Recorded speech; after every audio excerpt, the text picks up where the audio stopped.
Okay, sun in our eyes, December 27th, Saturday morning, 2025.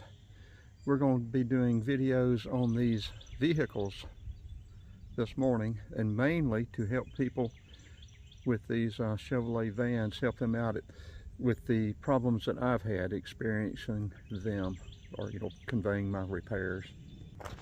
We're going to start off. We're going to also get into a couple of other things, Jeeps, Frank's scraps that he's going to take off.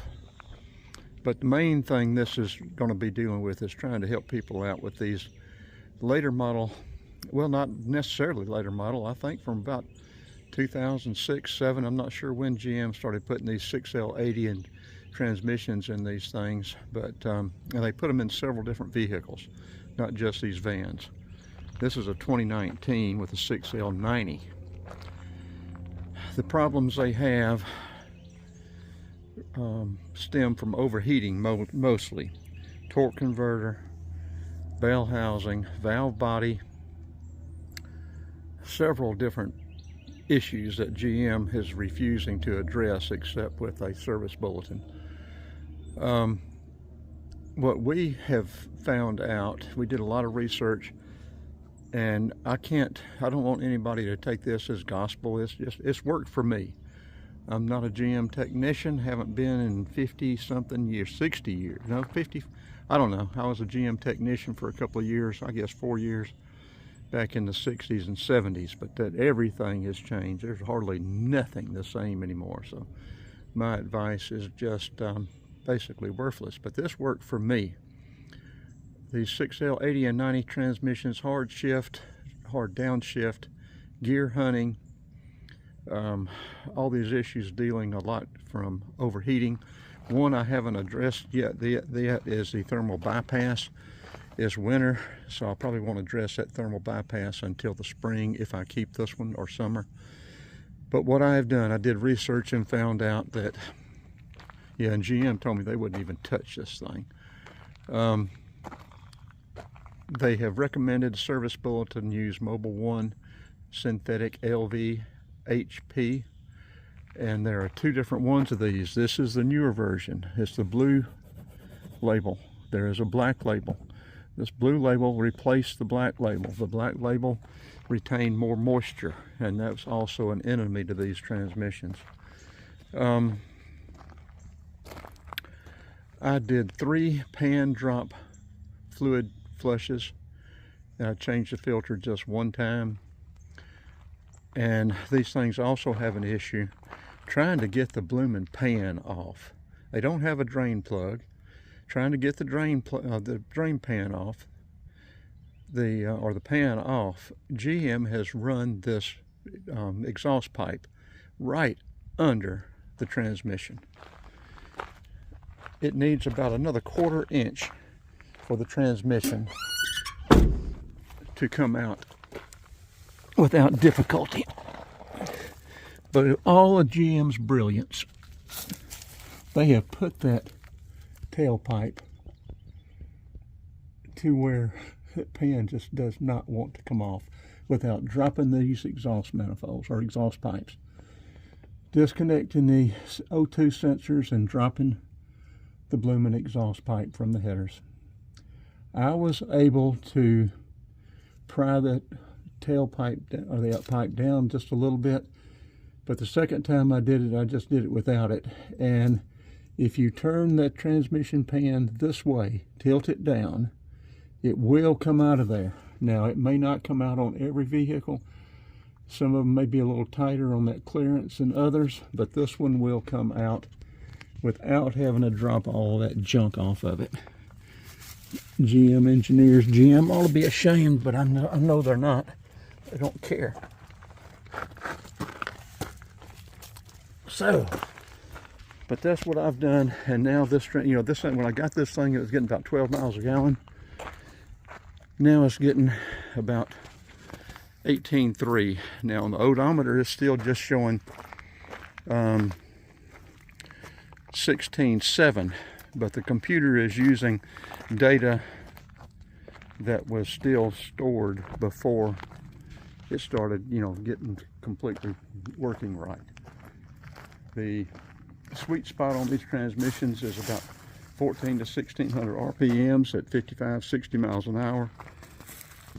And that's when you're going to get your best gas mileage. I'm not sure if we're going to keep this one yet or not. That's our 2000. We bought it new. I'm going to try to help people on two issues on these earlier ones, on this one and these 98s. The security system flashing and not cranking. I dealt with it for years, about 8 years on this one. And again, GM said they wouldn't touch it. What I finally did, I would do a key relearn, and that would reset and let it crank. But what I finally did to eliminate it was to order a computer from Aries Computers out in California with the security or the immobilizer app deleted. And it has worked perfect ever since. So that is a solution for that. About $200 if you don't send them your own. About $220, $225 unless they've gone up on price. So that will eliminate your security system problems with these things not cranking. Had to do it on both of these and have not had a problem. Sometimes the light will still come on and flash, but it cranks right up and runs. So that is your best solution, I think, in my opinion, for these things. Now, additionally, I had trouble with the transmission shifting, and I was showing low oil pressure on this one.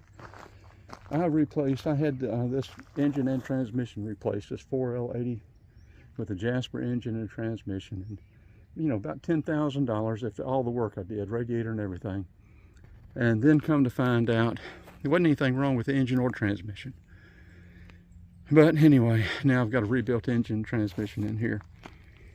But the issue with the transmissions, I found out, you've got ground wires. You've got ground wires on the back of these heads on these 5.7 engines. Probably on other engines as well. This is a 5.7 with a 4L80. And this ground strap under here was caked, just caked with grease and oil. I cleaned it off. Where is that rascal? Where are you? There it is, right there. That thing was black and just saturated. Goes from the block over to the frame. I cleaned that off and cleaned the two grounds off the back of the heads, and this transmission has shifted perfect ever since. And this is the rebuilt one, but you know, started having trouble with it after the swap. And I said, oh, you know what? But when I changed this transmission fluid, Jasper had not put a magnet back in this pan. I mean, I've had in this engine, you see an oil drip up there now. This Jasper engine leaks oil. It's leaked oil from the day one. I'll never own another Jasper product. I don't know what I'd buy, but I wouldn't buy it from Jasper. Do it myself.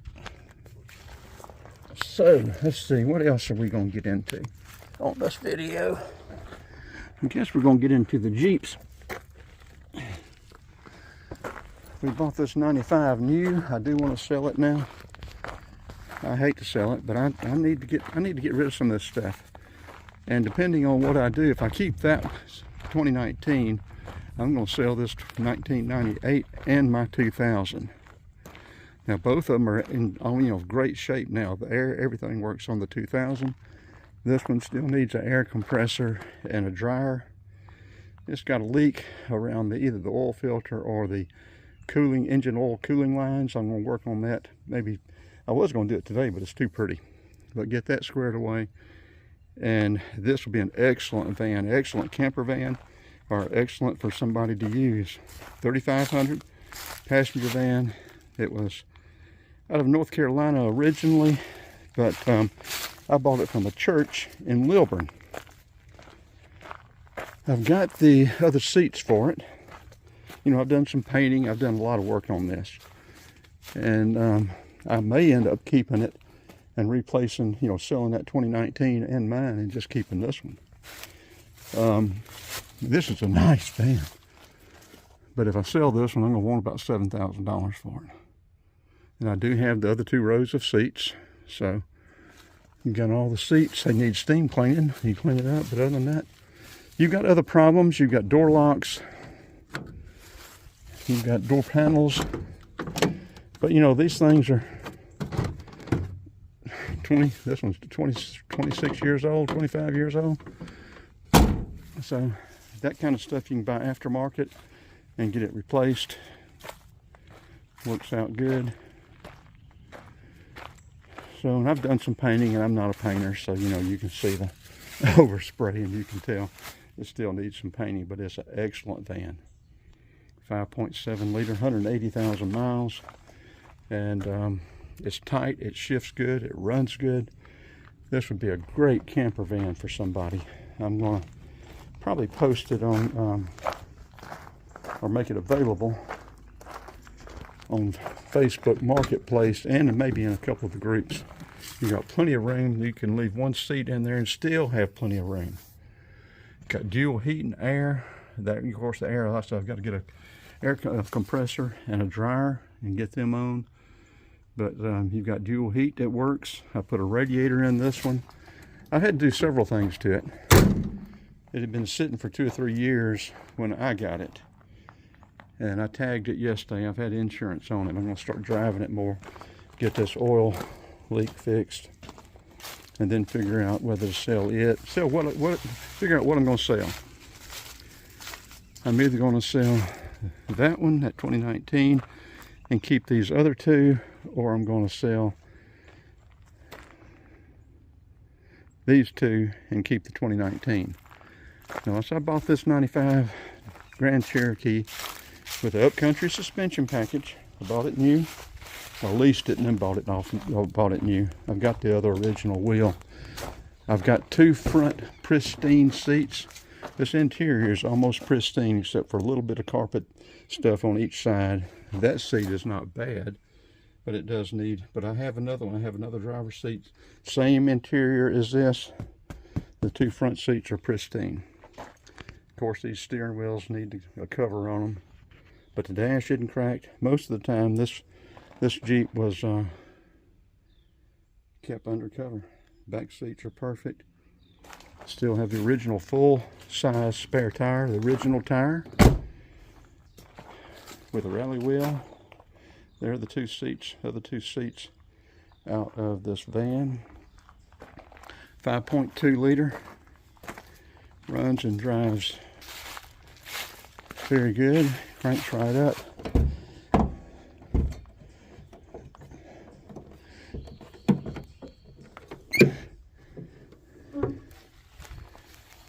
Yeah, I've got it connected. Unless the battery's dead, it'll crank right up. I'm asking 35, which is high, but make me an offer that I can't refuse, and we'll talk. It does have 405 or 6,000 miles on it. Which one of my keys is it? It still gets good mileage. Oil pressure, I'll let you see what this oil pressure still holds just like it always has. That's the original key. Of course, a lot of this, you know, electronics need work, but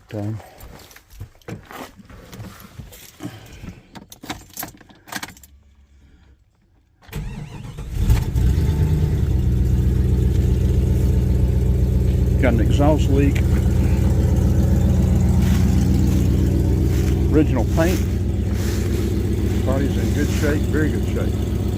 The hood just has paint, you know, some bird droppings and stuff on it. The hood is, paint is still in good shape.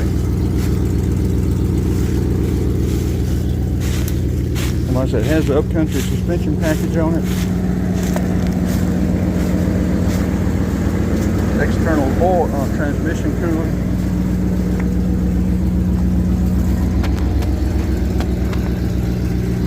I have used Mobil 1 or either other synthetic oil in it ever since it was new. Let me show you that oil pressure. And And listen to it, smooth as a kitten. The air needs charging, but it's got a new compressor on here. Check out the oil pressure. That's where it's always been ever since it was new.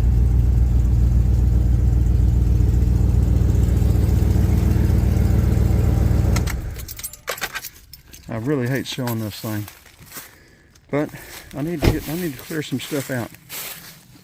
I want to put these ladder racks on that 98 and drive over to Home Depot, Lowe's. I've got these ladders for sale. These are Louisville ladders. I bought them new they were discontinued at a paint store. These are excellent ladders. I like them a lot better than the Werner. It's 24 foot. And the 20 foot. I sold my 28 and my 40, I guess 5-6 years ago. I decided I was not going to get up on a 10, 12 or 12 and 12 roof anymore on a 28 or a 40 foot ladder, so I sold them. Didn't want to be tempted. But the ladders I want $300 for, with that standoff. It'll help us, stand off from the house, give you some additional room.